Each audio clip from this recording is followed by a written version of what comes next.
Hello there, this is Tom Moore, and this is how we make the magic happen when I actually do a newscast. So you're going to actually be in here with me while I'm doing the 12 noon news. When I have the mic on, you won't be able to hear stuff, okay? Is possible. The film and its music will raise money for the Global Recovery Initiative, which funds the resources people in early recovery need. To learn more and to watch the movie, visit globalrecoveryinitiatives.org. Portions of the following program were pre-recorded. Stand by!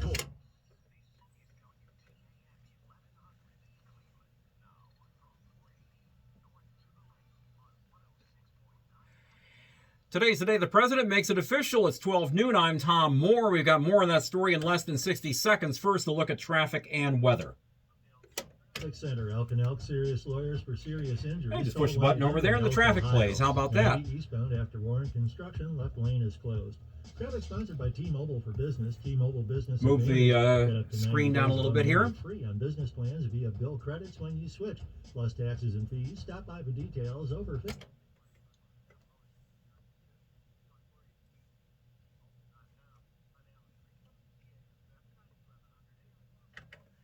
Meteorologist Jason Fraser has 3 News weather. 70s and low 80s, mostly sunny throughout much of northeast Ohio. Later on tonight, we'll dip down into the 60s. And we've made it all the way to 75 at your severe weather station. White House sources have told Fox, ABC, CBS, CNN, you name it, that President Trump will be nominating Judge Amy Coney Barrett to the Supreme Court. Here's Fox's Lucas Tomlinson. Trump will make it official, as you mentioned, this afternoon from the White House at 5 p.m. I just pressed the buttons here, and the soundbite plays. Louisiana native from New Orleans will be the youngest Supreme Court justice since Clarence Thomas in 1991. She has 7 children and comes from a family of 7 as well. She graduated first in her law school class from Notre Dame. She was later named Distinguished Professor there 3 times. She would also be the first justice since Ginsburg to tip the ideological scales of the court, a potentially 6 conservative to only 3 liberal swing. President Trump first nominated Barrett to the Chicago-based Court of Appeals in 2017. She was confirmed 55 to 43. Now, Barrett's appointment would give conservatives a 6-3 majority on the Supreme Court. We will carry the president's announcement at 5 right here on WTAM 1100 and 106.9 FM. Tuesday night, the political world's focus will be on Cleveland. That's where President Trump and former Vice President Joe Biden will have their first debate. Reporter Rachel Scott has some word on how the two are getting ready. Us that President Trump will be meeting with his advisors to discuss the debate, but the president is expected to ditch the traditional debate prep that Joe Biden is doing. Instead, he's going to be leaning more on his 4 years in office as preparation for that big. Now, starting Monday at 12:01 a.m., there will be a security area around the debate hall, which actually is Cleveland Clinic's health education building.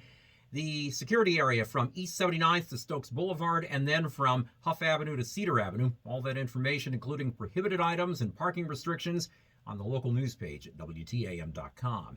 A season pass holder at one of Cedar Point's sister parks has sued the amusement park's owners for not offering reimbursements for this season, which was cut short because of the pandemic.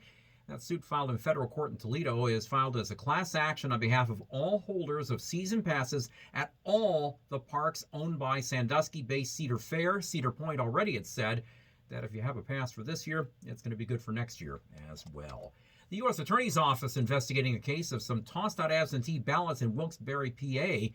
9 military mail-in ballots found in a dumpster. The elections manager in Luzerne County says a temporary contractor apparently mistook the items as requests for mail-in ballots and not actual ballots. Destination Cleveland, the area's tourism agency trying to get tourists back to Cleveland. David Gilbert, the Bureau's director, says he's seeing signs that people are starting to once again take car trips to other cities. More leisure travel is starting to appear. People are doing more drivable trips. Problem is, tourism in Cleveland has dropped so drastically during the pandemic that Destination Cleveland has had to lay off almost half its staff. They lost a lot of income because hotel tax money went down. Now, WTAM Sports. Indians have won 6 straight with last night's 4-3 walk-off over the Pirates at Progressive Field. And the payoff pitch. A swing and a shot to right, down the line and go. And Tribe and the Pirates tonight at 7 o'clock right here and also on the free iHeartRadio app. Browns host Washington tomorrow at 1, and we'll have Countdown to Kickoff tomorrow morning at 9 on WTAM 1100 and 106.9 FM. For more on today's top stories, sign up for our daily newsletter at WTAM.com. I'm Tom Moore. With your community, with Cleveland's News Radio. Tell your smart device to play WTAM 1100 on iHeartRadio. Computer takes over. Yada, yada, yada. Lincoln Studios, featuring the 2020 Lincoln Aviator. Hey, it's Andre Knott for Classic Cadillac. And that's how we do it, folks.